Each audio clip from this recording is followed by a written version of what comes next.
Oke, pertama pendahuluan.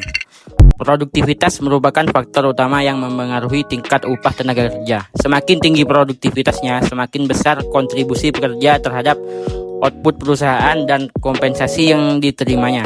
Namun, hubungan ini tidak akan selalu seimbang karena dipengaruhi oleh faktor lain seperti kebijakan perusahaan, kondisi pasar, pendidikan, dan teknologi pemerintah. Yang pertama ada upah uang dan upah real. Teman-teman, di dunia ketenaga kerjaan kita sering dengar yang istilahnya upah. Upah adalah balas jasa yang diterima tenaga kerja dari perusahaan atas pekerjaan yang mereka lakukan. Dan upah itu ada dua jenis. Yang pertama ada upah uang atau money wage. Upah uang adalah jumlah upah yang diterima dalam bentuk nominal atau uang. Misalnya, saya digaji 3 juta per bulan.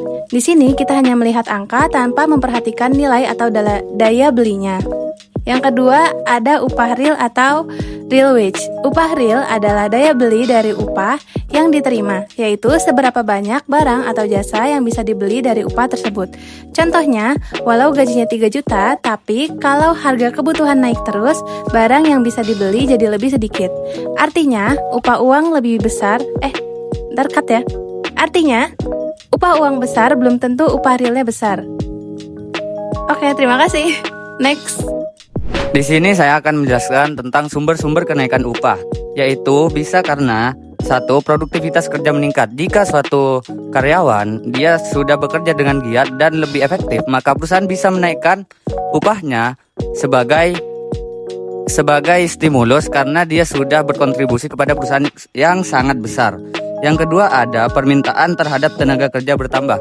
Jika dalam suatu industri mereka membutuhkan tenaga kerja yang banyak, sedangkan perusahaan itu juga banyak yang memintanya, maka perusahaan itu akan bersaing untuk meningkatkan gaji dari masing-masing perusahaan agar mampu memikat karyawan yang akan direkrut. Yang ketiga ada pendidikan dan keahlian yang lebih tinggi. Jika suatu karyawan itu memiliki keahlian yang tinggi dan sudah tersertifikasi, maka dia sudah sangat cukup atau sangat pantas untuk mendapatkan gaji yang setara dengan keahliannya. Yang keempat itu ada pengalaman kerja. Semisal dia sudah berpengalaman bekerja di suatu perusahaan atau pada penelitian-penelitian, maka dia juga bisa mendapatkan kenaikan upah. Yang kelima ada kondisi ekonomi dan inflasi. Jika pada kondisi ekonomi tertentu mengalami inflasi, semisal karena kenaikan harga barang yang sangat tinggi, maka perusahaan bisa menyesuaikan upah dari karyawan supaya daya beli dari karyawan itu meningkat juga. Yang ketujuh ada keuntungan perusahaan meningkat. Ya, jika keuntungan perusahaan itu meningkat sangat drastis, biar karyawan lebih happy dan senang, maka perusahaan bisa meningkatkan gaji dari karyawan tersebut. Ya, mungkin hanya itu sumber-sumber kenaikan upah yang dapat saya jelaskan. Mohon maaf jika ada salah. Wassalamualaikum warahmatullahi wabarakatuh.